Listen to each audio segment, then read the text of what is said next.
Senhoras e senhores, boa noite.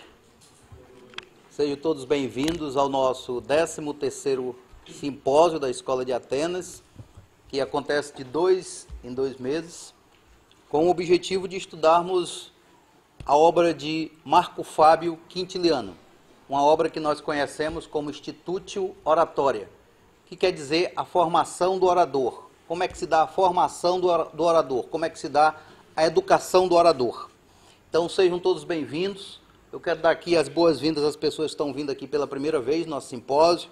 O Alencar, a Sasha, o Simon, Luiz Eduardo, o Dário, Gabriel, Analice, Pascale, Maria Vidal, Maicon, Nathalie, Juvecone, Atilânia. Sejam todos bem-vindos. Outros aqui já participam do nosso simpósio já há algum tempo.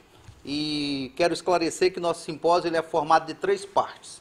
Na primeira parte, há uma exposição de em torno de 1 hora, que eu divido aqui o tempo com co-expositor da noite. Cada simpósio, um dos escolásticos que nós chamamos, porque fazem parte da escola, me auxiliam na exposição do tema. Essa vez é o Aguiar, que é um mestre Rosa Cruz, é um estudioso, é um homem dedicado ao conhecimento, e eu o convidei para explanar durante 20 minutos a respeito desse tema de Quintiliano.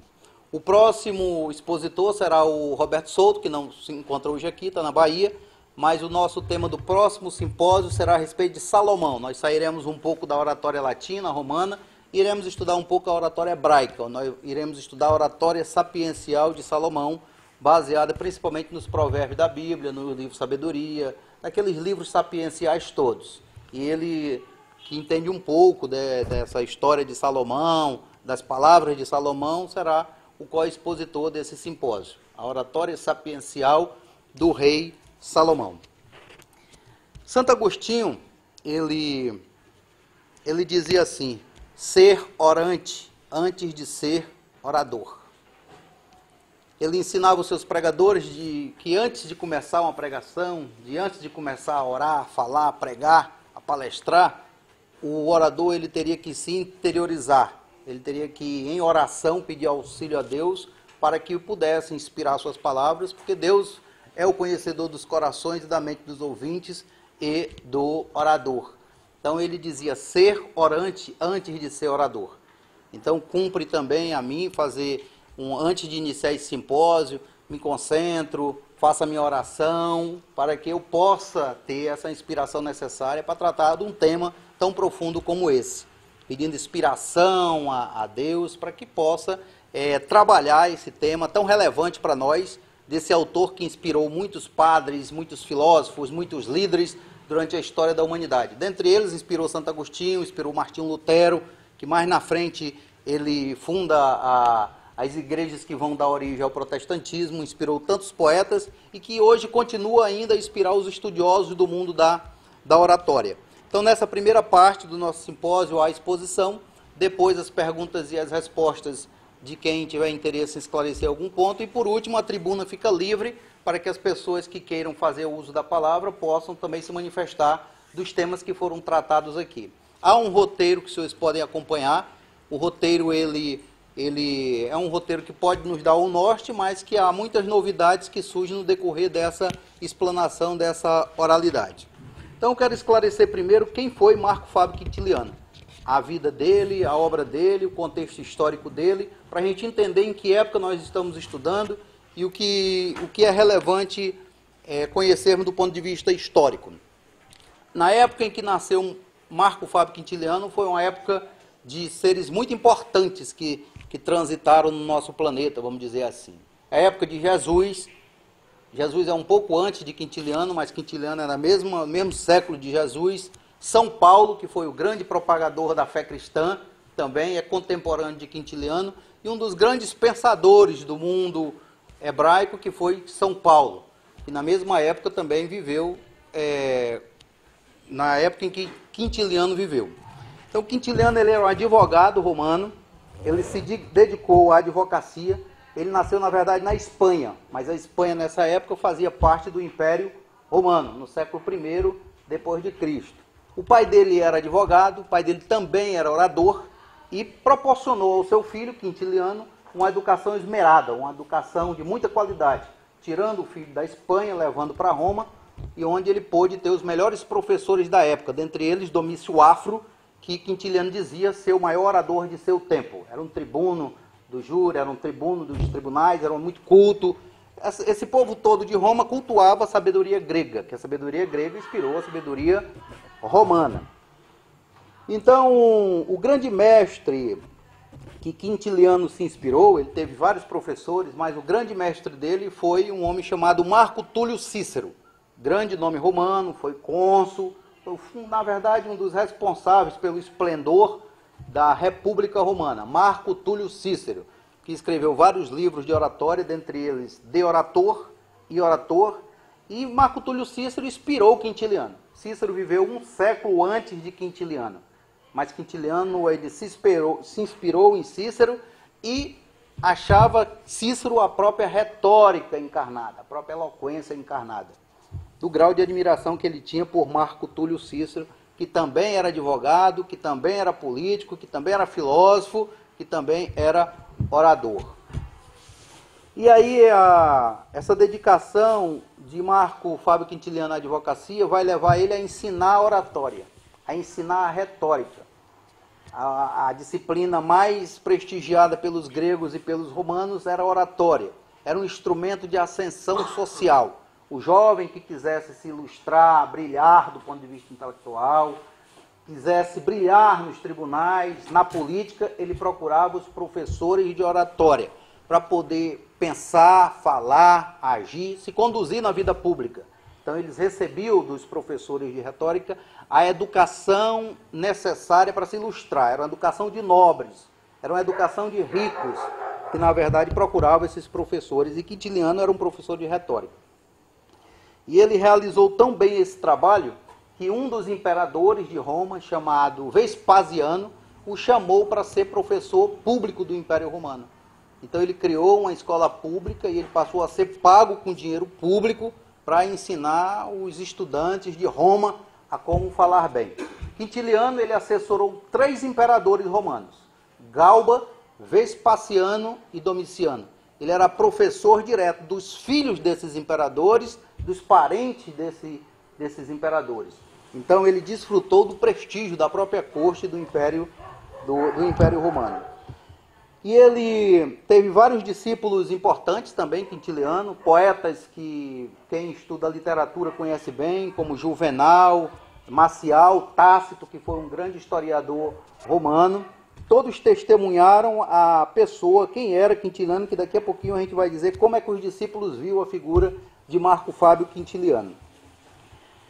E ele teve uma vida familiar muito conturbada, porque a mulher dele morreu, os 2 filhos que ele criava com todo carinho, também morreram, um com 5 anos, outro com 10 anos, e ele queria educar esses seus filhos da forma que ele vinha narrando na Institutio Oratoria.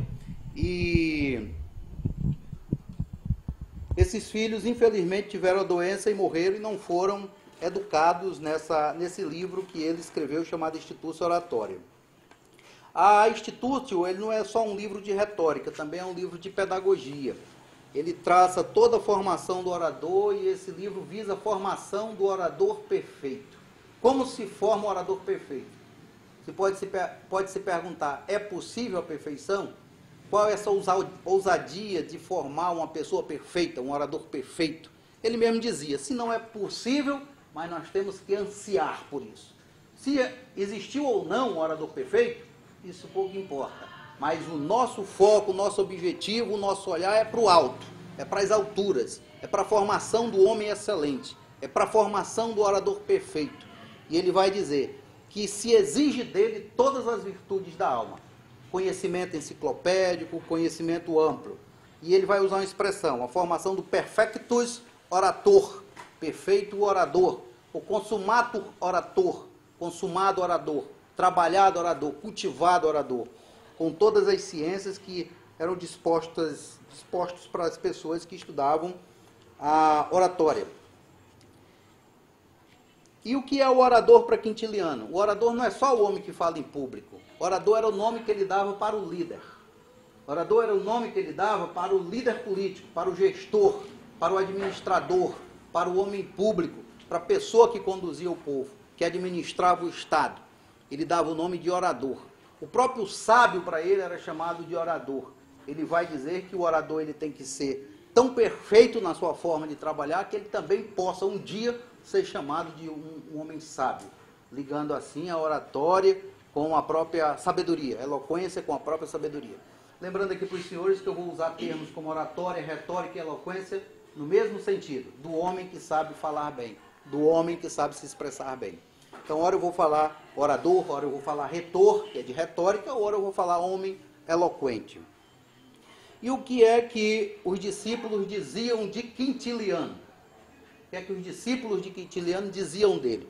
Eles diziam que era um homem afetuoso, era um homem muito educado, era um homem íntegro, era um homem muito sensível, fraterno, de extraordinário bom senso, era um homem muito sério na postura dele, e um homem muito talentoso, era belo na fisionomia, era enérgico, era um homem sábio, era um homem nobre, era um homem que eles consideravam abençoado pelos deuses, e diziam, era um mestre sem igual da juventude desorientada, glória da toga romana.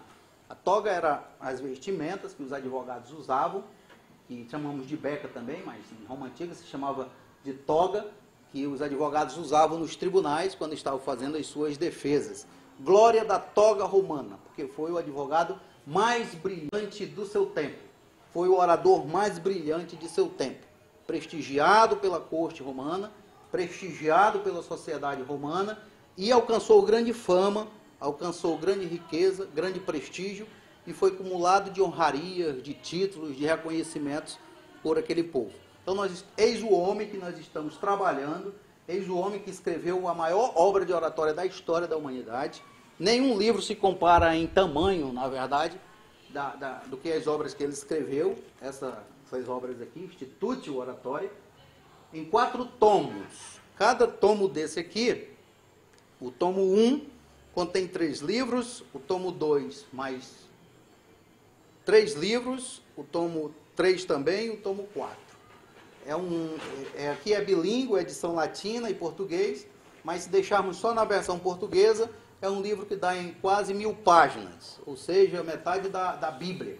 Então, é um livro minucioso, é um tratado minucioso sobre a arte de falar bem, e abrange todos os aspectos dessa arte. Esse livro na verdade, uma grande expressão dessa ciência chamada oratória. E eu li toda essa obra exatamente para me preparar melhor, para explanar para os senhores. Uma obra tão grande como essa, a gente não pode trabalhar tudo, mas nós vamos trabalhar o essencial de cada livro. Ele nasceu por volta do ano 30, né, só para esclarecer melhor, e morreu por volta do ano 100. Viveu em torno de 70 anos. E o que é que tem dentro desse livro que se torna tão importante para nós? Que se torna tão relevante para nós? O que é que nós temos a ganhar ao conhecer essa obra?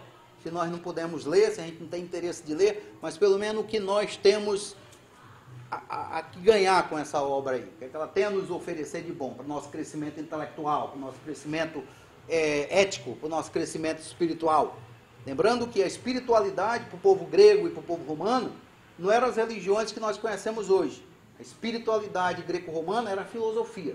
A filosofia era que fazia parte da espiritualidade do povo romano.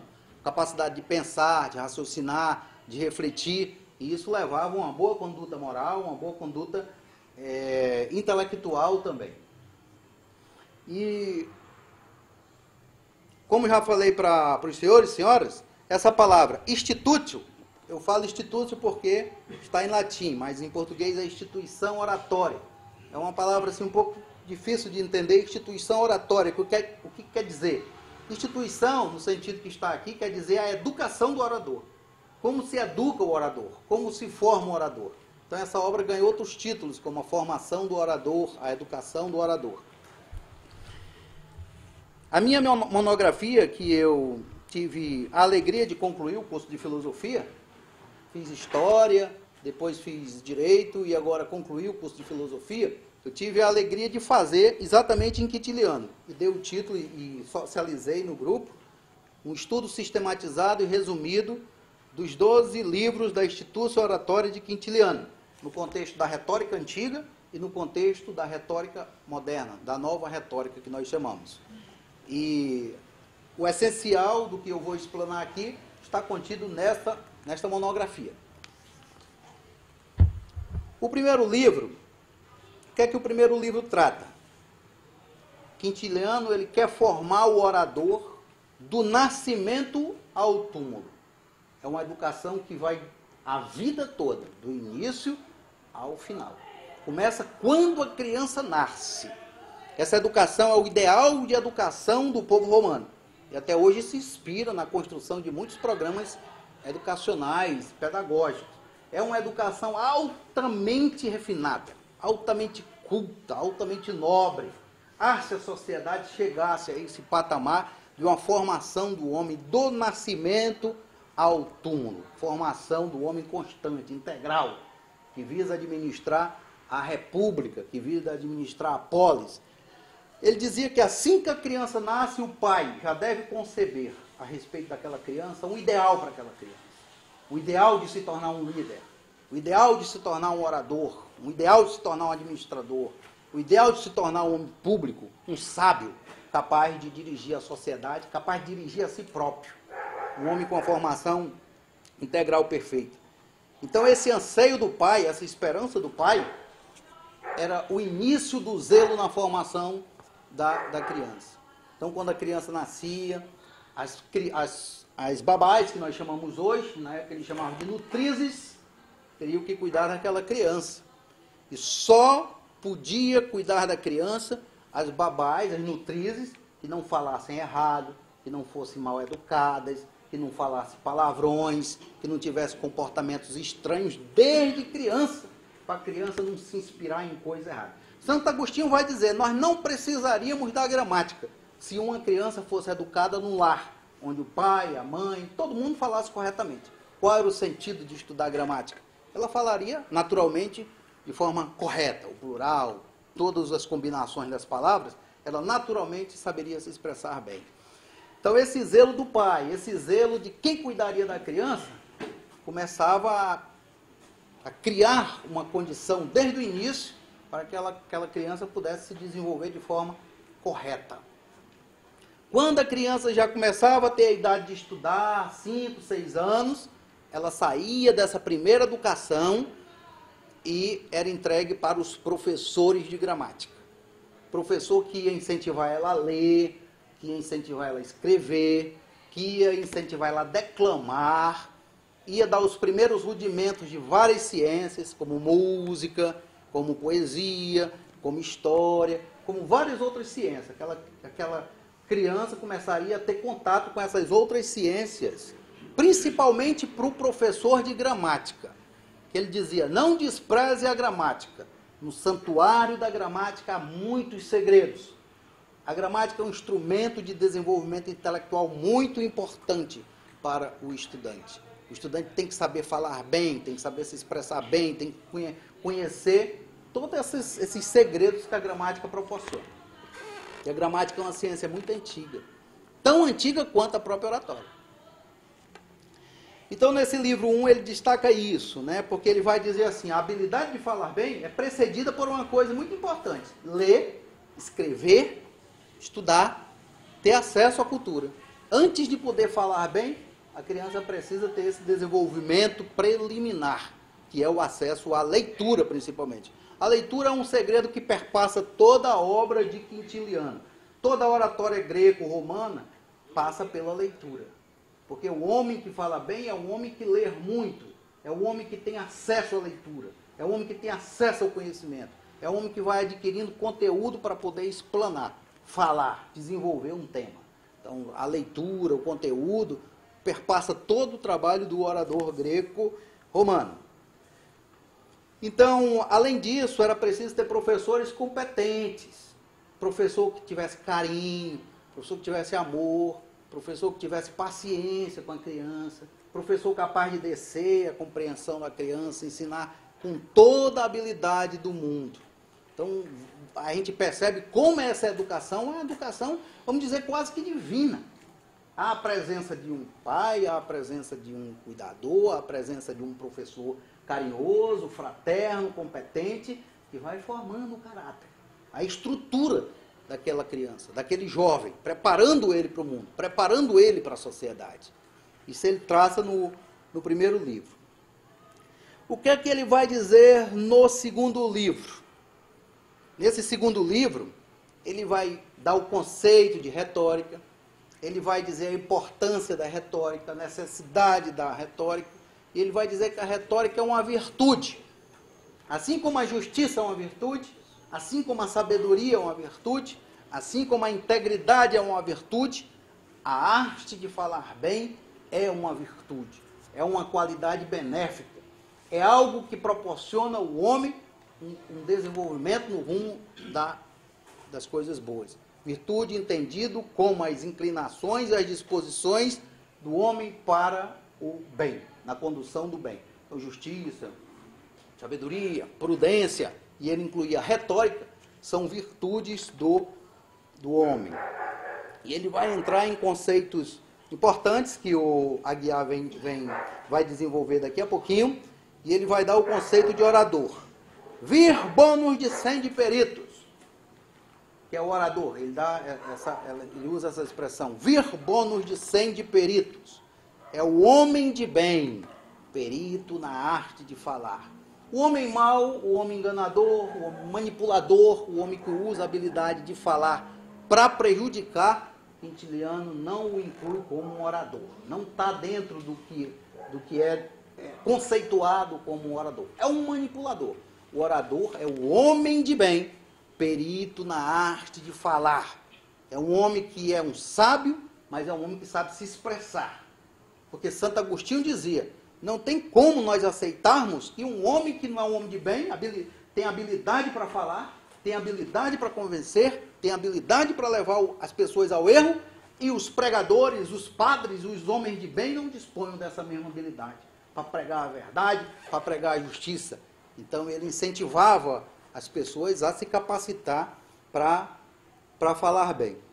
E ele resgata o conceito de Sócrates, de Platão, da filosofia estoica, que trabalha muito a virtude. A oratória ligada à sabedoria, a oratória ligada à virtude. Então eu quero chamar aqui o nosso expositor, o Aguiar, que ele vai tratar desse ponto aqui, exatamente do livro 2, alguns pontos do livro 2. Ele tem 20 minutos para fazer a exposição dele aqui para nós. Depois eu retomo a palavra e a gente dá sequência ao nosso simpósio. Pode vir. Boa noite, senhoras e senhores. Quero agradecer aqui, conforme já foi anunciado aí, com relação à minha exposição, no sentido de apontar para a compreensão mais detalhada das ideias de Quintiliano acerca da retórica, que no caso isso é de suma importância para quem quer ingressar nessa via, nesse caminho de orador. É essencial para os que desejam rastrear as sendas da tradição retórica clássica na antiguidade, bem como o seu percurso posterior na Idade Média e no Renascimento. A importância da intervenção de Quintiliano como mediador ou conciliador, não apenas na reprodução da tradição, mas numa nova caracterização ou mudança de seu aspecto ou apresentação, realizando uma grande síntese das virtudes mais expressivas da retórica antiga, para que possa continuar a ser transmitida como significado, pelo menos até o Renascimento, como disciplina de apoio da educação europeia.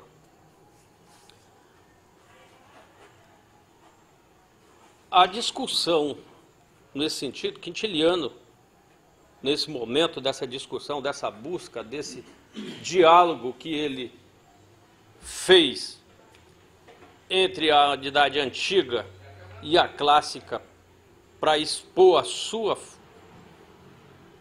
sua retórica, o novo modelo de retórica, para que possa continuar a ser transmitida como significado, pelo menos até o Renascimento, como disciplina de apoio da educação europeia, que foi isso que realmente aconteceu. E como a gente vai ver logo mais, isso também está acontecendo nos dias de hoje. Alguns veem, outros não, mas aqui é um exemplo disso.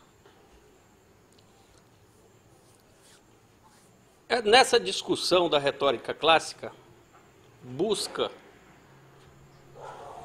o seu próprio conceito de retórica, considerando-a como doutrina geral da educação, atribuindo características de cunho pedagógico, técnica de eloquência e um discurso teórico ideológico sobre a retórica inserido no sistema de educação oratória. Quintiliano é um autor importante na formação de filósofos. Seu principal mérito foi fazer uma sistematização da cultura de cidadania, tendo como objetivo formar o cidadão romano. Assinala aqui nesse momento, eu cito Alexandre Soares, que é coordenador da coleção de Fausto Castilho e professor da Universidade Federal de Uberlândia. Na época, participar da cidade, ou seja, o exercício da cidadania tinha como premissa expor os pontos de vista e argumentos. A formação para a cidadania envolvia, então, a aprendizagem da gramática e da argumentação. Complementa o filósofo citado, o professor. Quintiliano sistematiza as vertentes mais importantes que existem acerca da retórica antiga, se valendo de autores conhecidos, como já foi citado aqui também, como Platão, Aristóteles e Cícero. E ainda discute questões tradicionais da retórica clássica, promovendo uma crítica à oratória que estava sendo desenvolvida no seu tempo, além de refutar as objeções tradicionais dos filósofos à oratória. Não foi tão fácil promover essa mudança, porque já muito antes de Quintiliano,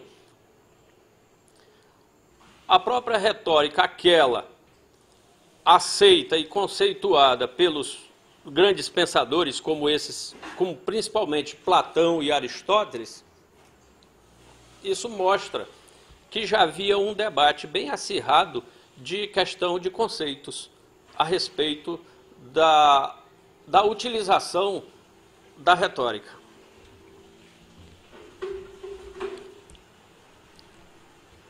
Somente após apresentar e discutir os diferentes argumentos por ele apresentados acerca da natureza da retórica, o orador expõe sua definição, Quintiliano, de retórica como a benedicendiscientia, ou seja, a ciência de dizer bem, de falar bem, afirmando que a retórica é útil, é ciência, arte, portadora de virtude dos filósofos, ou seja, portadora de virtude para, em seguida, contrapor-se àquelas críticas mencionadas em relação à retórica e, concomitantemente, introduzir-se na tradição dos defensores de uma retórica honesta, que era a acusação que era feita aos sofistas, que simplesmente utilizavam a retórica como uma arte de persuasão, de sedução do juiz, da plateia ou do cliente, como é o nosso caso hoje com o marketing. É preciso ter em mente, contudo, que na Roma Antiga, uma sociedade em que havia escravos e na qual grande parte da população era iletrada, os preceitos apresentados na obra de Quintiliano podiam ser seguidos por poucos. A formação do homem retórico, propriamente dito, não se trata apenas de mão de obra, como é citado na obra, para tribunais, nem voz mercenária, mas ciência do saber verdadeiro, como filosofia de vida, virtude aplicada em todos os níveis da vida.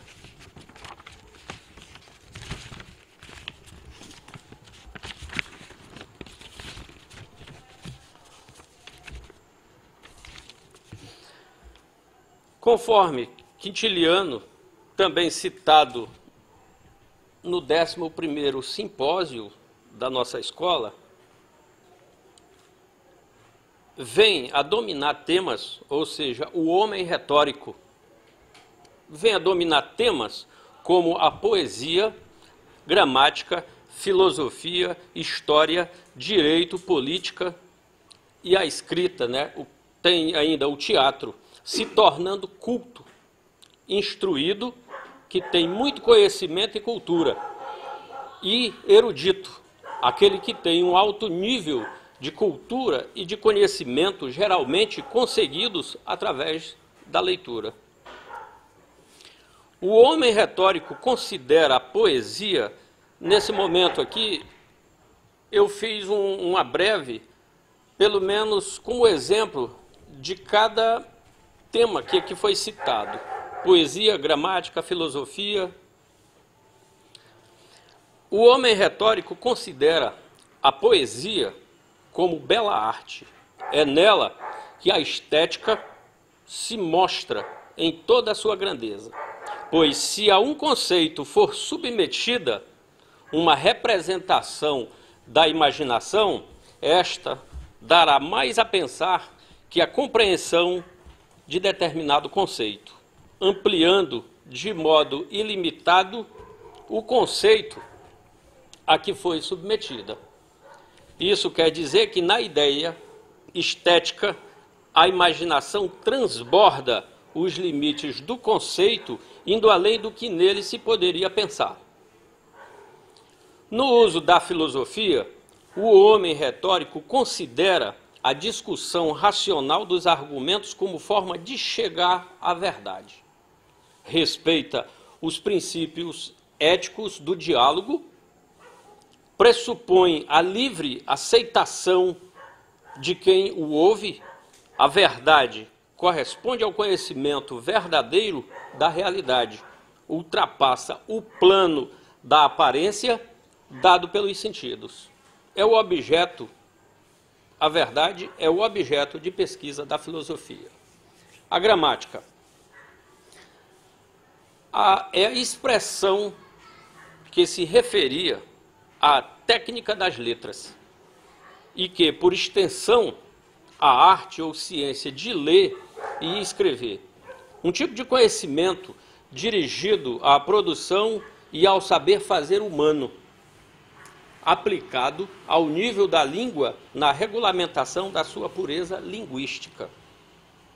A política.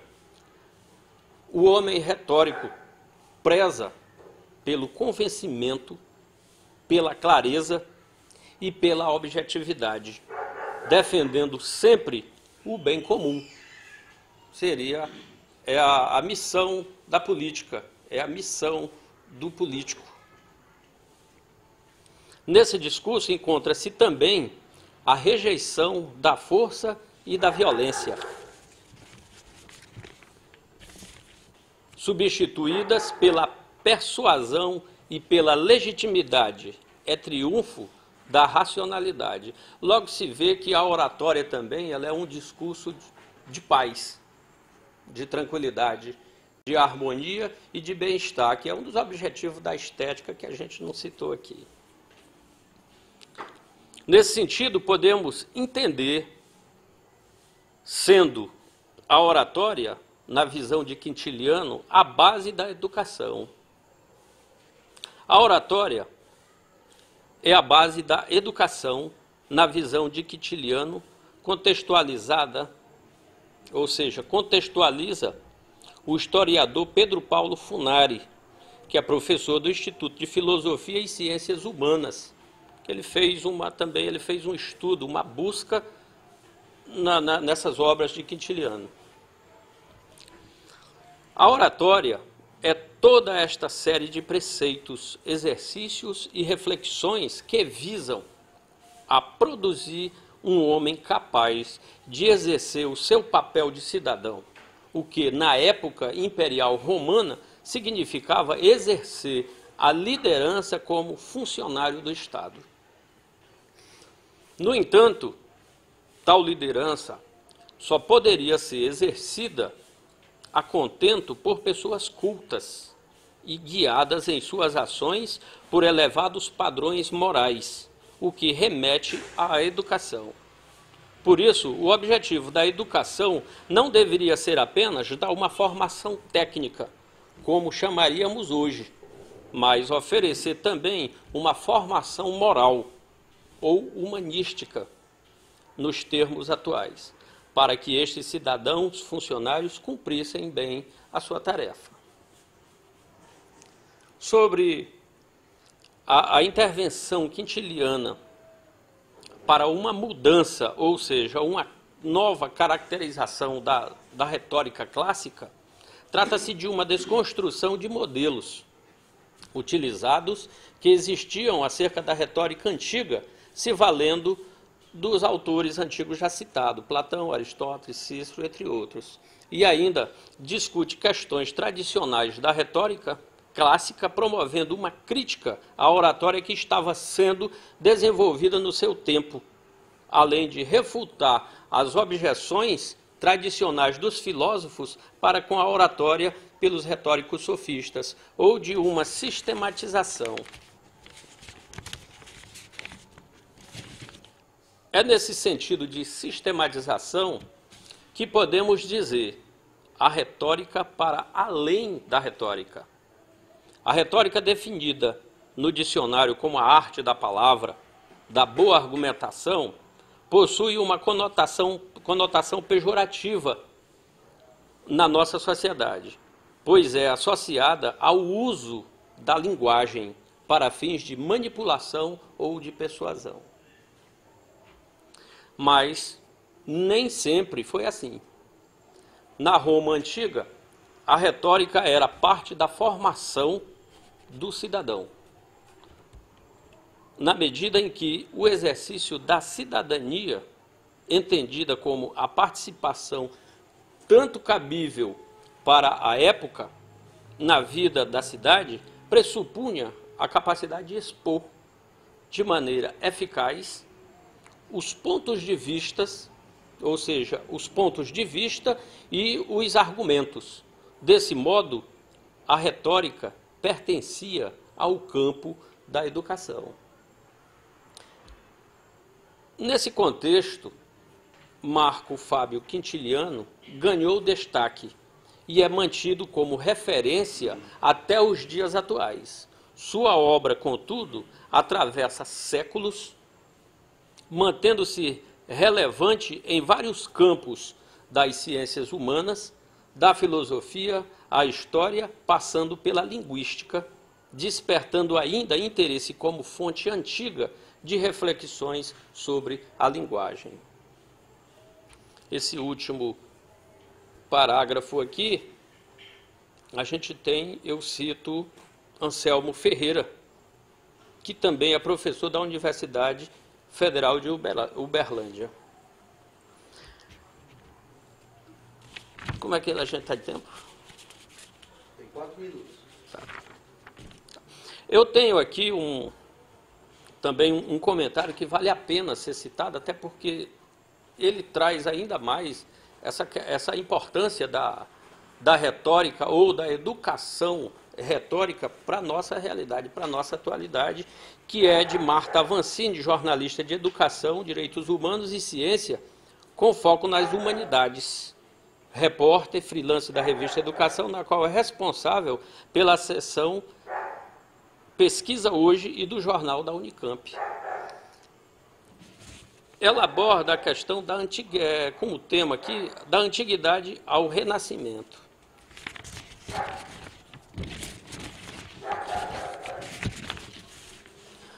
Daí, ou seja,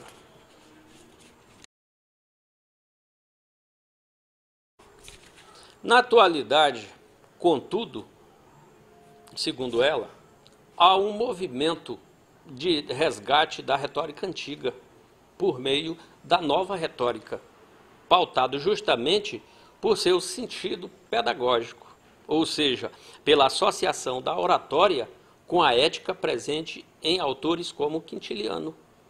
O resgate se dá no sentido da visão da retórica a serviço dos valores, afirma, ainda citando ela aqui, o professor filósofo Soares, também da Universidade Federal de Uberlândia. Paralelamente, a amplitude e a interface com diversos campos do conhecimento que caracterizam a instituição oratória evidenciam sua relevância e interesse para as ciências humanas, da filosofia até a linguagem. Como estudiosos da filosofia e de sua história, não podemos desperdiçar a oportunidade de dialogar como uma obra como essa, a de Quintiliano, de quase 2000 anos de existência e que toca nos problemas essenciais da filosofia. Não é apenas um importantíssimo documento histórico, mas também alimento para nossas reflexões atuais sobre ética, educação e o próprio significado da sabedoria, cuja busca, afinal, é o mister do filósofo. Ela ainda expõe um pouco, ainda fala um pouco sobre a questão na área da linguagem. O valor da obra de Quintiliano manifesta-se, entre outros aspectos, em afirmações afinadas com a visão contemporânea de língua e linguagem. Ao longo da obra, o autor lembra que a língua, ou seja, a linguagem, tal como entende que deva ser empregada pelo seu orador, pauta-se por critérios mais amplos que o da simples correção gramatical. Esta não é, em um absoluto, ou seja, esta não é, em absoluto, desvalorizada, mas, ao mesmo tempo, ele reitera a necessidade de escolha de formas apropriadas para cada situação discursiva. Outro valor importante é a ênfase da formação humanística, numa sociedade em que a técnica apresenta-se como valor fundamental. Certamente, nossa época tem relegado esse papel de formação humanística em nome de uma formação mais técnica. Até mesmo a retórica tem se convertido em técnica de marketing, mais ou menos no estilo daquela arte criticada por Platão contra os sofistas, que era isso que era feito naquela época. Em nossa sociedade, cada vez mais controlada pela técnica, ou seja, ela vê como uma urgente tarefa de repropor modelos humanísticos de formação e educação dos cidadãos. A gente finda aqui o nosso comentário, a nossa citação aqui, e eu agradeço mais uma vez pela oportunidade e boa noite. Grato a Guiar pela exposição, pelo cumprimento também do tempo e pelo trabalho de leitura e de preparação para expor essa parte aqui do livro 2. Vamos continuar agora no livro 3. O que é que o livro 3 traz? O livro 3, o Quintiliano vai falar da história da retórica, que nasceu na Grécia, vai falar todo o percurso de desenvolvimento dela, até chegar em Roma, principalmente com Cícero. Cícero vai ser o tradutor da filosofia grega para Roma. Cícero vai ser o tradutor de toda a riqueza intelectual grega para Roma. Cícero era um homem muito culto, era um leitor profundo, que vai estudar na Grécia toda a ciência da retórica. E vai sair de Roma, vai sair da Grécia e levar para Roma todo o conteúdo da filosofia grega. Então ele historia, ele faz um histórico da própria oratória e vai classificar os 3 tipos de oratória que existem. Oratória judicial, oratória deliberativa e oratória epidídica. Existem esses 3 tipos de oratória. Todas as outras são derivadas dela. O que é que significa isso? Oratória judiciária é aquela que se dá no âmbito dos tribunais, é aquela que se dá no âmbito do tribunal do júri, onde o promotor acusa, onde o advogado defende, onde há toda a dialética da arte de argumentação. Essa oratória nós chamamos de oratória judiciária. Nós vamos ter a oratória deliberativa, é a oratória que se dá no campo dos parlamentos, se dá no campo do Senado, se dá no campo das câmaras de vereadores, das discussões políticas, da elaboração das leis, das deliberações. Por isso que ele chama de oratória política ou deliberativa.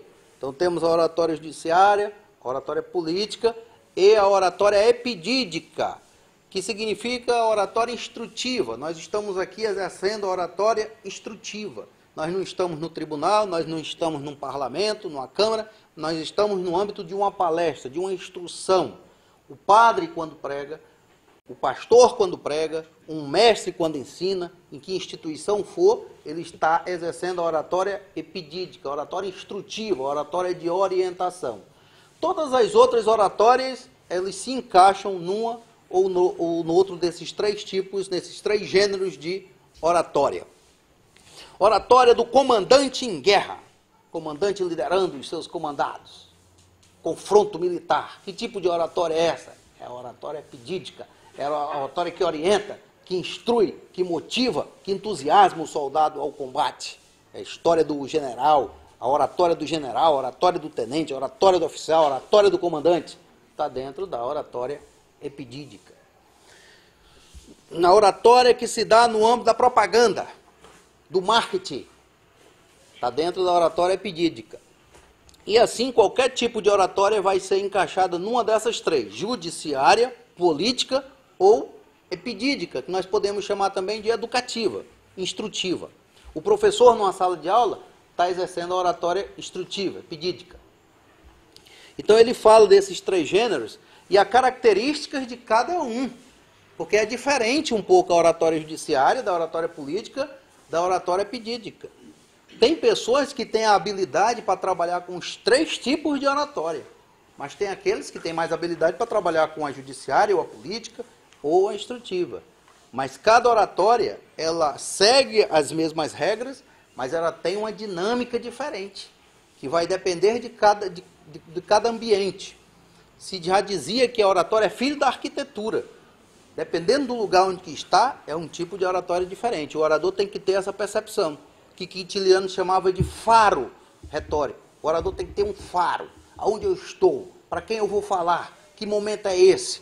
Para a idade das pessoas? O grau de instrução do auditório?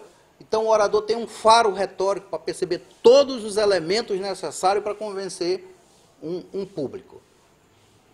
Isso é uma inclinação da própria pessoa, mas se pode aprender também.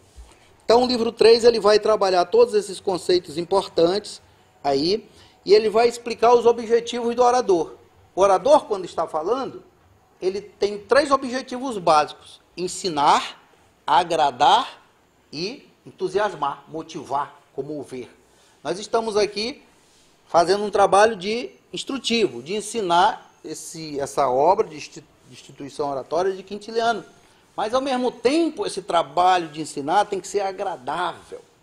Esse trabalho de ensinar tem que soar com prazer aos ouvidos do público.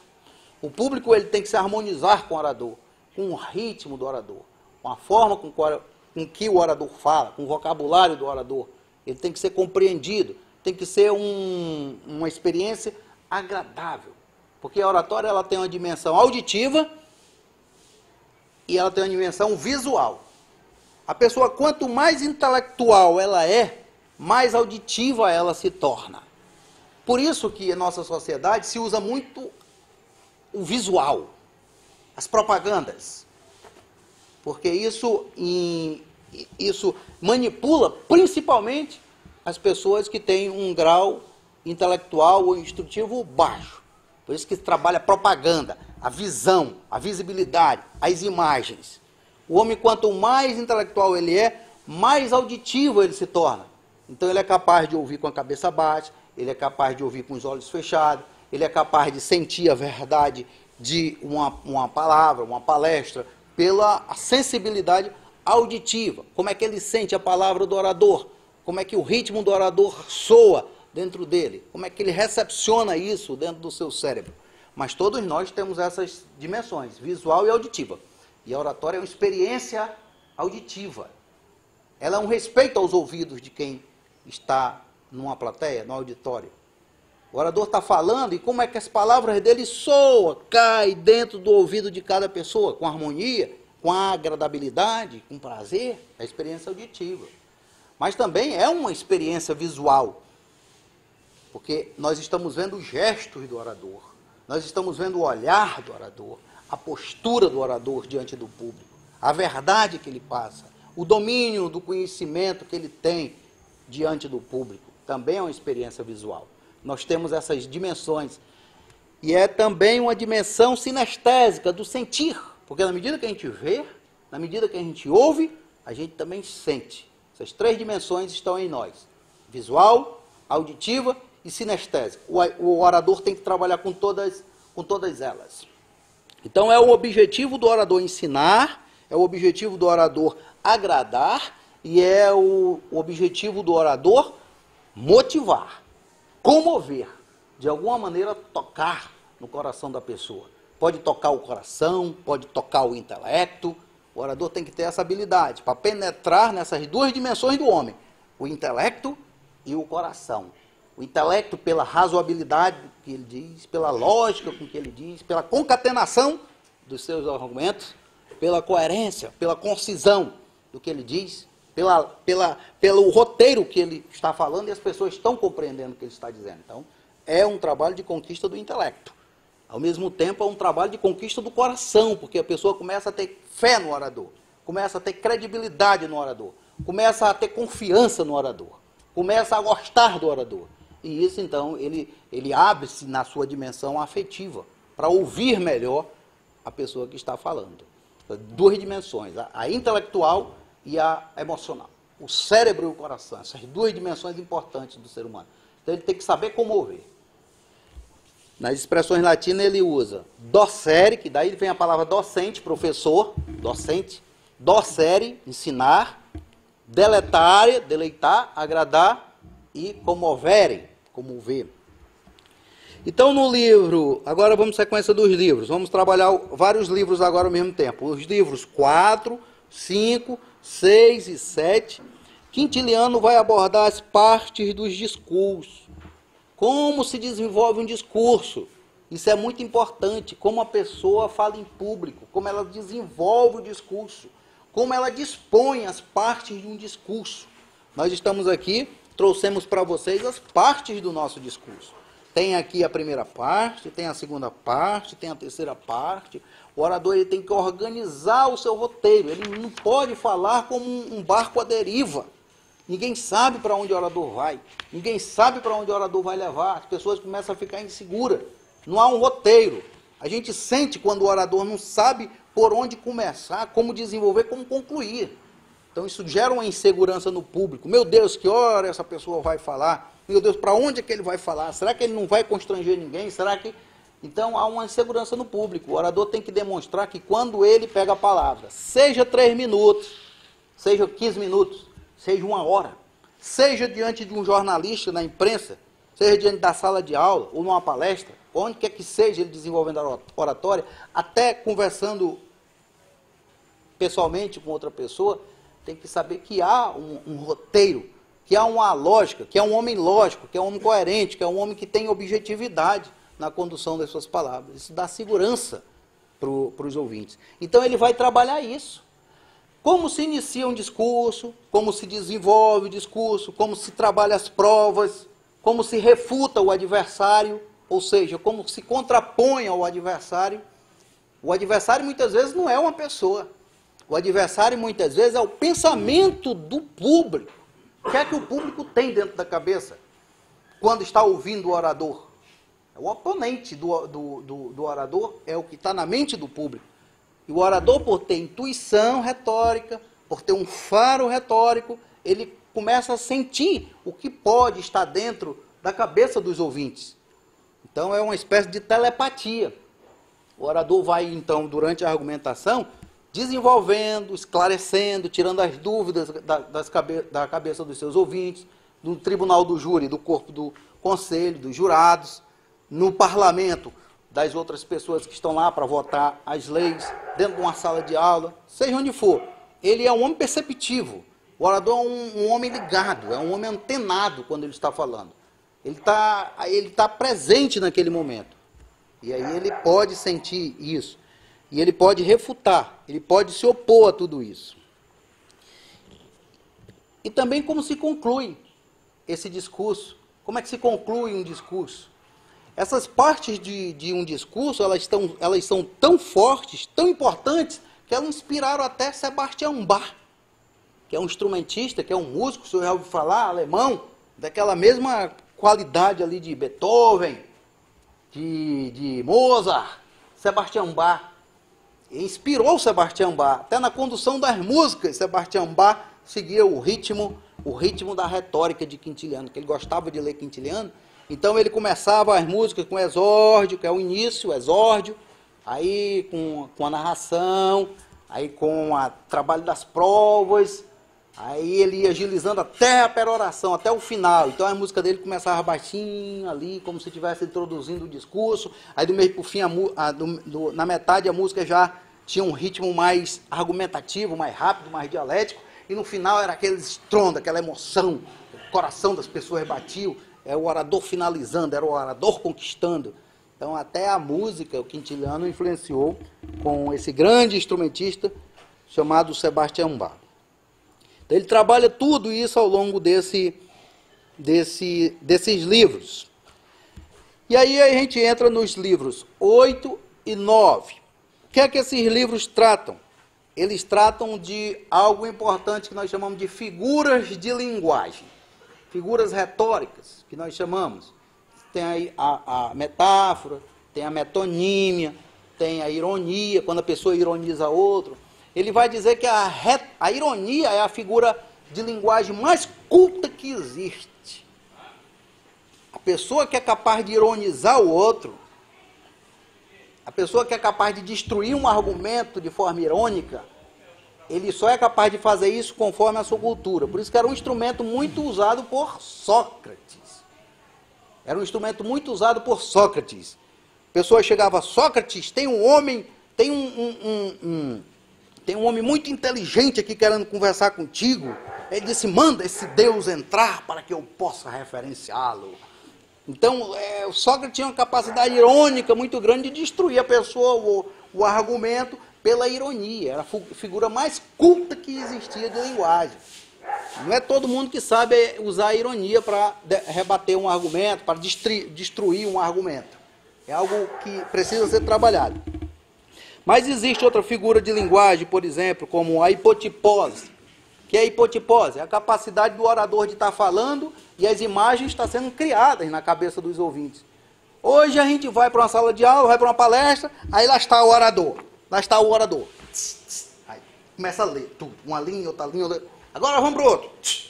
Aí ele substituiu a figura do orador pelo leitor de slide. Mero leitor de slide. Não tem mais graça aquilo que ele diz. Poderia ter um robô ali, só mudando a telinha. Para e lendo. E às vezes a pessoa precisa colocar uma imagem ali para criar algum movimento dentro da cabeça das pessoas. Não é dizer que isso é inútil. Não. Tem utilidade, principalmente quando se usa gráficos, estatísticas, muitas informações. É importante o uso do PowerPoint, é importante o uso dos slides. Mas hoje muitas pessoas viraram mero leitor de slides, secundários. Está lá, há um monte de texto para as pessoas lerem, as pessoas virou uma coisa, um senso comum. Então, o orador, desde o mundo antigo, quando não tinha esse PowerPoint, quando não tinha slides, quando não tinha microfone, o orador tinha que dar conta para que todo o público ouvisse. Às vezes tinha assembleia de 6.000 pessoas na Ágora, na ateniense. Como é que ele ia se fazer ouvir? Ele teria que ter força na voz, ele teria que ter impostação na voz, ele teria que ter autoridade para ser ouvido, ele tinha que ter respeito para o povo, porque quando o povo sabia que aquele orador ia tomar a palavra na assembleia, o povo silenciava, porque sabia que dali ia sair algo útil para a cidade, algo útil para a polis. Na época de Teseu, que aglutinou e uniu todas as cidades de Atenas, por volta do ano 1200, que ele se tornou rei de Atenas, quando as pessoas iam falar na assembleia, o arauto anunciava: alguém quer fazer uso da palavra e trazer conselhos úteis à cidade? Aí levantava a mão, a pessoa vinha. Conselhos úteis à cidade. Então aquilo ali já tirava um bocado de gente da fila para falar. Teria que vir falando coisas úteis, relevantes para a polis. E assim o arauto introduzia todas as vezes as assembleias, e era assim que depois se decorreu por séculos, o arauto anunciando a palavra aberta para o público fazer uso dela. Então esse livro vai tratar principalmente dessas figuras de linguagem, e eu citei aqui a hipotipose, que é a capacidade de criar imagens na cabeça das pessoas. Outra figura de linguagem que conhecida, só para termos uma ideia, são várias, são dezenas, às vezes centenas de figuras de linguagem que nós usamos no dia a dia. As expressões do povo que nós conhecemos, que muitas vezes são metáforas, que podem ilustrar determinadas coisas, ilustrações que podem nos fortalecer o argumento de algo. Tudo isso são as figuras de linguagem que o orador precisa ter a habilidade de usar. Jesus era um mestre no uso das metáforas. Jesus era um mestre no uso dessas figuras de linguagem, principalmente por meio das suas parábolas. Está lá a parábola do semeador, que nós já estudamos aqui no nosso simpósio. Estará muitas outras parábolas dos talentos. Então, Jesus era um mestre no uso dessas parábolas. E as pessoas perguntavam, o que é que ele quis dizer com isso? Aí eles iam martelando ali a inteligência, a compreensão, para entender o que o mestre estava querendo dizer. E o mestre apontando verdades espirituais por meio de simples histórias, por meio de metáforas que facilitavam a compreensão espiritual dos seus discípulos. Então essas figuras de linguagem são muito importantes. É como se fossem os ornamentos de um lugar. Nós temos aqui uma flor, nós temos aqui a estátua de Vênus, pilar, coluna no estilo coríntio, é uma junção de várias colunas. Nós temos um ambiente aqui, um ornamento aqui. A oratória precisa desses ornamentos, é isso que vai dar beleza à oratória. É isso que vai chamar a atenção dos ouvintes, porque o orador está falando. Então tem orador que tem essa habilidade de hipotipose, que quando ele está falando, ele cria imagem na cabeça das pessoas. No júri, muitas vezes, o orador revive toda a história, e às vezes deixa diante dos jurados a cena acontecendo. E quando ele quer fazer isso, ele usa o presente. O presente, vejam, senhores jurados, o que é que ele fez na hora que estava matando a pessoa gritou, chorando, não faça isso comigo. E ele com o terçado, pegou o terçado e degolou a cabeça da pessoa. Vejam a cena desse malvado, desse cruel. E as pessoas vendo aquilo acontecendo. Pela habilidade que o orador tem de trazer para o presente aquilo que aconteceu no futuro. Isso é só uma ilustração que eu falei. Então, continuando já para a gente ir concluindo essa parte. No livro 10, o que é que ele vai? No livro 10, no 10º livro, ele vai dar um grande reforço à leitura. É preciso ler, é preciso conhecer os poetas, é preciso conhecer os filósofos, é preciso conhecer os historiadores, é preciso conhecer os sábios, é preciso conhecer a vida deles, é preciso conhecer a mensagem deles, é preciso ter muitas histórias na cabeça, muitas frases, muitas sentenças, que é isso que vai trazer para o orador conteúdo. Na Roma Antiga tinha uma frase que dizia assim: domina o conteúdo e as palavras fluirão, as palavras brotarão. Domina o teu conteúdo. E na hora que tu for falar, essas palavras sairão, elas fluirão com naturalidade, com espontaneidade, porque você domina o conteúdo. Você não vai tomar a palavra vazio, você não vai tomar a palavra sem conhecimento. Isso não faz parte do orador. O orador é um homem de conhecimento, o orador é um homem erudito. Uma palavra muito bonita essa, erudito. Erudição. Erudição, rude, tem a palavra rude aí no meio, rude. O erudito é o homem que não é rude. O E significa não. Erudito é o homem que não é rude. É o homem que se trabalhou, é o homem que se aperfeiçoou, é o homem que lapidou a sua pedra bruta, que encontrou a sua pedra filosofal pelo trabalho de lapidação interior. Isso é o homem erudito, a origem etimológica, a origem da palavra. Erudito. E os gregos, os romanos davam grande valor à origem da palavra. Como essa palavra nasceu? O que ela significa? Era o início da interpretação de uma lei, a interpretação de um acontecimento, por meio da origem da palavra. Toda palavra teve uma origem, toda palavra tem um significado. E é por meio desse surgimento que o homem vai adentrando na alma das palavras. E aí tem um exemplo, erudição.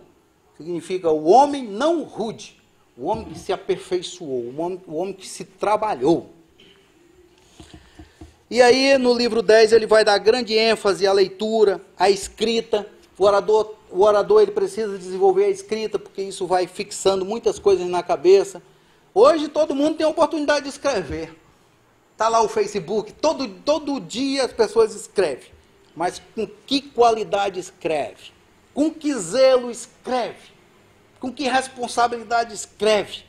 Será que ele faz pelo menos o menor esforço para poder escrever de uma forma compreensível, de uma forma correta, de uma forma legal, de uma forma gramaticalmente correta? Claro que muitas pessoas não têm o saber, o estudo para tanto. Então, nós estamos diante da modernidade que nos fez escritores.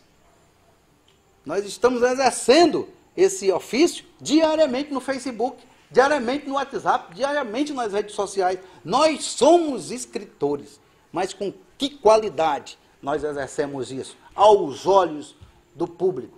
O que eu falo, o que eu escrevo, revela o meu caráter, revela a minha índole, revela o meu respeito com a palavra. Então tinha que ter esse zelo pela leitura, pela escrita. O orador tem que estar corrigindo o que escreve. Ele dizia, corrija, tenha paciência. Você está escrevendo um texto, dê um tempinho de um dia. Claro que a gente não é na dinâmica no Facebook. Você está escrevendo um texto científico na faculdade. Você está elaborando uma tese científica. Elabore a tese, conclua. Dê um tempinho, passe uma semana, se tiver tempo, um mês. Vá lá novamente, revise. Isso é impressionante. Quantos textos eu escrevi e depois de um ano eu fui lá, como é que eu sentia que dava para trabalhar melhor o texto, aperfeiçoar o texto. Quintiliano, quando escreveu essa obra, ele já escreveu maduro, ele já escreveu bem próximo de morrer. Eu dou muito valor às obras que os homens escrevem na sua maturidade. Porque uma coisa é escrever quando é jovem, outra coisa é escrever quando é um homem experiente, que já viu as ideias que permaneceram, as ideias que naufragaram, aquilo que não se confirmou mais. Então, Quintiliano escreveu esse livro aqui já próximo dos 70 anos. É uma obra da maturidade, é uma obra de convicção. Porque muitas coisas que ele sabia quando era jovem, ele reformulou, ele aperfeiçoou. E eu dou muito valor. Quando eu leio alguma coisa de escritores antigos, eu procuro saber que época ele escreveu aquilo. As obras de Aristóteles, tem obra que ele escreveu bem jovem, quando ele era discípulo de Platão. Depois, à meia-idade, quando ele estava viajando pelo mundo ali. Depois, já velho, quando ele tinha fundado a sua escola, chamada Liceu. É outra qualidade, já é outro nível, já é outra perspectiva. E eu gosto de dar valor a esse tipo de construção. Uma coisa, eu me vejo agora, outra coisa é me ver há 10 anos. O que é que aconteceu? Tantas coisas vividas, tantas coisas trabalhadas, tantas coisas superadas, tantas coisas experimentadas. Então nós estamos nessa constante dialética do tempo. E ele vai dizer, inspire-se em alguém, imite alguém. Essa palavra imitação traz a ideia de que nós estamos copiando. traz a ideia de que nós estamos plagiando. Para ele, imitação não era isso. Imitação era uma inspiração em quem tinha talento. A pessoa se inspirava naquele orador, se inspirava naquele advogado, se inspirava naquele sábio, se inspirava naquele filósofo. E era o início da aprendizagem. Quando ele sentia que já estava mais crescidinho, quando ele sentia que ele já estava mais habilitado, ele começava a descobrir o seu próprio ritmo, o seu próprio estilo. Quintiliano vai se espelhar em Cícero, mas ele não foi um mero reprodutor de Cícero. Ele construiu a sua própria biografia, a sua própria história, o seu próprio conhecimento. E ele vai dar também grande valor ao silêncio. Ele diz, ó, o bom é ter silêncio para você elaborar um discurso, para você escrever um discurso. Agora, não use desculpa que não há silêncio para você elaborar seu discurso. Se prepare para você elaborar um discurso, se for preciso, no meio das maiores zoadas que tem. No mercado, se for preciso. Se for, prepare-se para falar no meio das tempestades, da chuva, do sol quente, dos burburinhos, da guerra, se for preciso. Se prepare, o silêncio é melhor, mas o orador tem que ser capaz de falar, mesmo diante dos maiores ruídos, das maiores zoadas que existem. Mas ele prestigiava esse silêncio, era onde rompia a oratória. Pessoa em silêncio, profundo, com ele mesmo, rompia insights, saíam ideias, várias, ele vai anotando, e depois ele vai sistematizando as ideias, num clima de tranquilidade, de silêncio interior, onde ele é inspirado por força desse silêncio. É muito parecido aqui com o que Santo Agostinho disse lá no início, ser orante antes de ser orador, medita antes de ser orador, reflete antes de ser orador, silencia antes de ser orador, se comunica com o Altíssimo antes de ser orador, ser orante antes de ser orador, faz a tua oração antes da tua própria oratória. E é o que Quintiliano diz aqui. E no livro 11 ele vai trabalhar uma das grandes leis da oratória, que é a capacidade de ter a conveniência, as coisas apropriadas, o que convém em cada situação. O orador, ele sabe o que convém em cada momento, em cada situação. Ele não é um homem impróprio, ele não é um homem que entra nos cantos falando sem saber onde está. O orador, no início, quando pega a palavra em qualquer canto, a gente já sabe quem é aquela pessoa. A gente já sabe se ele tem faro retórico. A gente sabe se ele conhece onde ele está. A gente sabe se ele sabe as pessoas que estão ali. A gente sabe que nível de intelectualidade, de conhecimento ele tem. Se ele está sabendo chegar nos cantos. Se ele foi lá na igreja lá do Neto, ou na igreja do Sidom aqui, e começou a observar como é que as pessoas falam, como é que as pessoas se manifestam, como é que as pessoas agem. É um observador. Se ele for tomar a palavra, se for dada a palavra a ele, ele já sabe, ele observou aonde ele entra, o que ele deve falar, a linguagem daquele lugar, o estilo das pessoas. Isso é que é o orador, isso é o homem perspicaz. O Quintiliano usa essa palavra. É uma das grandes qualidades do orador, a perspicácia. Inteligência aplicada ao momento. E ele trabalha essa lei aí. Conveniência nas vestimentas, conveniência na voz, conveniência no conteúdo, conveniência nos gestos. E nesse livro ele vai trabalhar como aperfeiçoar a voz ideal, os gestos, como o orador deve usar seus gestos. O que menos um orador tem que se preocupar são com os gestos. O que ele mais tem que se preocupar é com o conteúdo do que ele diz e com a forma de expor aquele conteúdo. Os gestos seguem, obedecem o conteúdo, obedecem o que ele está falando. O gesto obedece a convicção, o gesto obedece o entusiasmo, o gesto obedece o conhecimento dele. As mãos encontrarão o seu lugar mais adequado quando o homem está de posse da convicção, quando o homem está de posse da verdade. As mãos naturalmente seguirão o intelecto, seguirão o cérebro, seguirão aquilo que o orador acredita. Então, o principal é o orador se instruir, é o orador se educar, é o orador se aperfeiçoar, dominar o seu conteúdo. Que aí as palavras, os gestos, os dedos, as mãos encontrarão o seu lugar mais adequado. Mas claro que algumas observações básicas são relevantes. O orador não pode estar falando com a mão no bolso, o orador não pode estar com uma perna lá e outra perna cá, o orador não pode estar relaxado com o seu corpo. O orador quintiliano orienta uma postura ereta, uma postura que ele chamava viril. O orador tem que estar bem apessoado, bem organizado para falar em público. Então, alguns dados necessários são relevantes, como pegar o microfone, algumas coisas, como olhar para o público, para cada um, prestigiar cada um, o olhar. Estou olhando, prestigiando as pessoas que estão presentes, não olhar só para o Oliveira, não olhar só para o Alencar, não olhar só para o Adevan, ou só para o Emerson. Está aqui o Aguiar também, está aqui a Silma, está aqui o Sávio, está ali o Hélito. Olhar para as pessoas, lá o Cid, prestigiar todo mundo que está aqui, quando o público é pequeno. Quando o público é grande, não dá para olhar para todo mundo. Tem as técnicas, o orador olha para cá, lá para aquele fundo, todo mundo se sente prestigiado, depois ele fala para aquele público popular, fala para os que estão mais aqui, ele divide em quadrado e olha para cada parte. Então tem técnicas que são relevantíssimas, mas o essencial, o orador está no conteúdo, está na convicção, mas as coisas superficiais da oratória são muito relevantes. E o livro 12, e ali, já para concluir, ele trabalha também a memória. O orador tem que ter boa memória. Ele chama a memória a guardiã da eloquência, a guardiã de todas as partes do discurso. Eu tenho que ter na memória o que eu vou falar. Eu tenho que ter exemplos. Eu tenho que me lembrar do que eu vivi. Eu tenho que me lembrar o que eu aprendi. Na verdade, o que é oratória sem memória?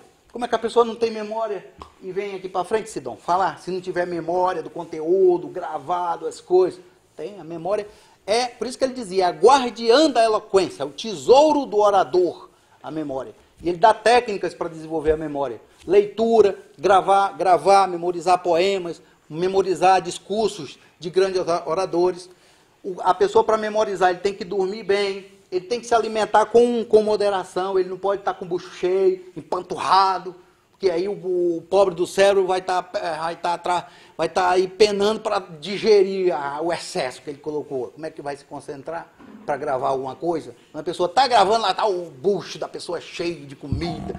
Então, ele dizia que tem que ter moderação para poder gravar alguma coisa. Tem que dormir bem. Tem que zelar pela sua boa saúde. A pessoa, para gravar as coisas, não pode ter um monte de pensamento perturbando. Ele quer gravar um poema. Mas como é que ele vai gravar? Que ele está pensando em não sei das quantas, nisso, naquilo outro, na conta que tem que pagar, nas coisas que tem que dar conta. Então fica difícil. Tem que ter um ambiente de tranquilidade, de meditação. E isso vai elasticando a memória do orador. Isso vai dando poder à sua memória.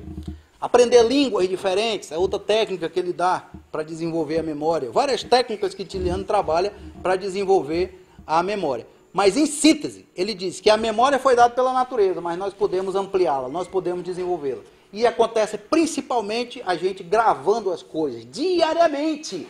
Não é só um mês, vai fazer aqui, aí depois se lembra, 2 meses depois vai gravar outra coisa. É diariamente o exercício de memória, de leitura, de reflexão das coisas que lê, que escreve. Tudo isso é um exercício de memória, desenvolvimento da memória. E o livro 12 é considerado o mais importante de todos os livros, porque ele entra na riqueza mesmo, ética, filosófica do orador. Ele vai retomar aqui um conceito que Cícero dava de orador. Orador est, vir, doctíssimos, eloquentíssimos. O orador é o homem doutíssimo, é o homem eloquentíssimo, doutíssimo. Domina a ciência, domina a filosofia, domina a história, domina a poesia. Conhece o seu ofício. É um homem doutíssimo. É mais que doutor. É doutíssimo. É um homem ilustrado, é um homem culto, é um homem erudito naquilo que fala, naquilo que domina. Claro que hoje a gente não pode dominar todos os saberes, mas muitas coisas a gente precisa dominar. Principalmente quem trabalha com as ciências humanas. Tem que dominar a psicologia, a filosofia, a história, outras áreas do saber. Quem já vai para as ciências mais matemáticas, para as ciências mais naturais, a biologia não está desvinculada da química, não está desvinculada da física, não está desvinculada de outros saberes. Então é preciso ter um saber amplo para poder dominar e falar para as pessoas. Então ele resgata esse conceito. O orador est vir doctíssimo e eloquentíssimo. A igreja vai pegar esse conceito de Cícero e vai dizer, é isso que nós, padres, temos que ser. É isso que nós, líderes da igreja católica em expansão pelo mundo, vamos pegar de Quintiliano isso, vamos pegar de Cícero isso, vamos educar os nossos pregadores para que eles sejam homens doutíssimos e homens eloquentíssimos. Por isso que os primeiros padres da igreja, são chamados pais da igreja, numa parte da filosofia que nós chamamos de patrística, eram homens profundamente cultos. Eles prestigiavam isso aí. E hoje, se a gente vê, muitas vezes a gente vai para uma pregação, para uma igreja, para um lugar, a gente às vezes não entende nem o que o cidadão está falando. Aí ele aqui no livro 12, ele vai dizer a idade que as pessoas têm que iniciar nos tribunais, a idade mais correta aos 25 anos, e por coincidência essa foi a idade que eu iniciei no tribunal do júri. Aos 25 anos, em 2003, eu fiz meu primeiro júri, aos 25 anos de idade. E coincidentemente, ele diz aqui, os 25 anos é a melhor idade para o homem, para o jovem, iniciar nas defesas dos seus casos, porque já tem uma certa maturidade, já tem um certo conhecimento, já tem uma certa experiência. É diferente do que iniciar com 19, com 20, com 21. 25 é um marco que ele diz aqui para iniciar nas causas do tribunal do júri. E ele vai dizer assim, concluindo, meu objetivo é formar o orador perfeito, que não pode ser outro senão o homem honrado. E por isso exigimos dele não só a capacidade de falar, mas também a posse de todas as virtudes que nós possamos imaginar. Por isso que o orador era a base da formação integral. Posse de todas as virtudes. Tem que ser justo, tem que procurar ser justo, tem que procurar ser sábio, tem que procurar ser prudente, tem que procurar ser honesto. Tudo isso era a busca do orador perfeito. Por isso que nós exigimos dele a posse de todas as virtudes. Então, assim, Quintiliano, nesses 12 livros, abrange todas as partes da retórica. A obra de Quintiliano atravessou os séculos, já concluindo, influenciou homens como Santo Agostinho, Lutero, que tinha como principal livro dele, depois da Bíblia, Martinho Lutero, o grande Martinho Lutero, o líder da igreja, que revolucionou a igreja, que encarou a poderosa igreja católica, que cobrava suas indulgências, que cobrava para perdoar pecados, que cobrava para que as pessoas, quando morressem, tivessem uma parte no paraíso. Ele teve a coragem de encarar aquele poderio de mais de 1.500 anos, pregar suas 95 teses na porta das igrejas e ter que dialogar, debater, argumentar contra a poderosa igreja católica. Ele precisou de quê? Da oratória, da retórica. E ele vai beber aonde? Em Marco Fábio Quintiliano. Erasmo de Roterdã, filósofos como o rei da Prússia, Henrique I e Frederico I, quando queria revigorar a inteligência, quando queria dar uma força para a inteligência dele, quando ele queria tomar um energético, ele lia a obra de Quintiliano. Não era um Red Bull, quando ele queria fortalecer o cérebro dele. Ele ia lá para a instituição oratória de Quintiliano, para fortalecer o cérebro, para fortalecer o pensamento, a argumentação. Então, Quintiliano tem um lugar dos mais altos na história do intelecto. Quer ser grande? Dizia Jesus, seja o servidor de todos. Agora, para servir a todos, a gente tem que ser capacitado, a gente tem que ser qualificado. E a oratória é um grande instrumento para que nós sejamos servidor das pessoas, servidor da sociedade, servidor da nossa própria história, nossa contribuição. Saber falar, saber se expressar, saber expor suas ideias, saber defender o seu pensamento. Tudo isso fez parte desse trabalho filosófico e retórico desse conhecimento antigo, de que Quintiliano foi a grande expressão. Falar com excelência, com integridade, com competência, com brilho da inteligência. Então nós devemos procurar ler esse livro de Marco Fábio Quintiliano. E aí concluo com o que eu disse aqui na minha monografia, já em fase de conclusão. Em conclusão eu disse assim: a retórica no mundo antigo sempre foi a escola dos líderes, a disciplina favorita daqueles que buscavam ilustrar o espírito, clarear os pensamentos, potencializar o poder da palavra, brilhar e se eternizar nos discursos proferidos no ambiente público da polis, da cidade. A busca da excelência, da arete, sempre conduziu os oradores na direção do discurso perfeito, imortal. Essa era a vontade da mentalidade grega. E isso a fez grandiosa, perene, louvada pelos séculos.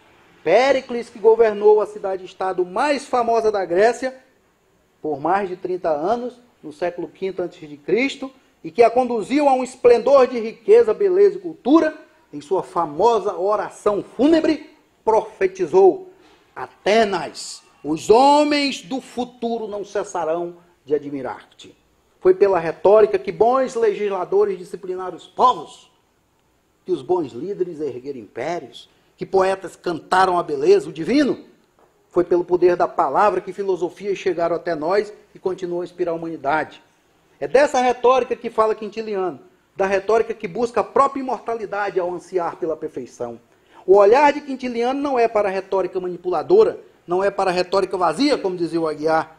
Uns dizem que até a expressão retórica vazia é redundância. Com certeza não conhece a retórica. O olhar de Quintiliano é para a retórica como ciência dos sábios, dos justos, dos homens de bem. A retórica, concluo, é um grande instrumento em favor da civilização, da humanidade, e precisa ser revivida, reencontrada com seus autores, com suas obras, a exemplo de Aristóteles, Cícero, Quintiliano e tantos outros, que a ela se dedicaram e que continuam extremamente vitais para clarear o pensamento da humanidade, as palavras e a praxis de nossa civilização. E aí concluo com essa frase de Marco Túlio Cícero, bem no final. Eu gostaria que os senhores acompanhassem aí, bem negritado no finalzinho. Cícero vai dizer assim: o homem vai se tornando cada dia menos selvagem, à medida que cresce em retórica, em oratória, em eloquência. Porque essa ciência impulsiona o homem para sair da selvageria, da animalidade e erguer-se ao mundo da racionalidade e da espiritualidade. Muito obrigado a todos.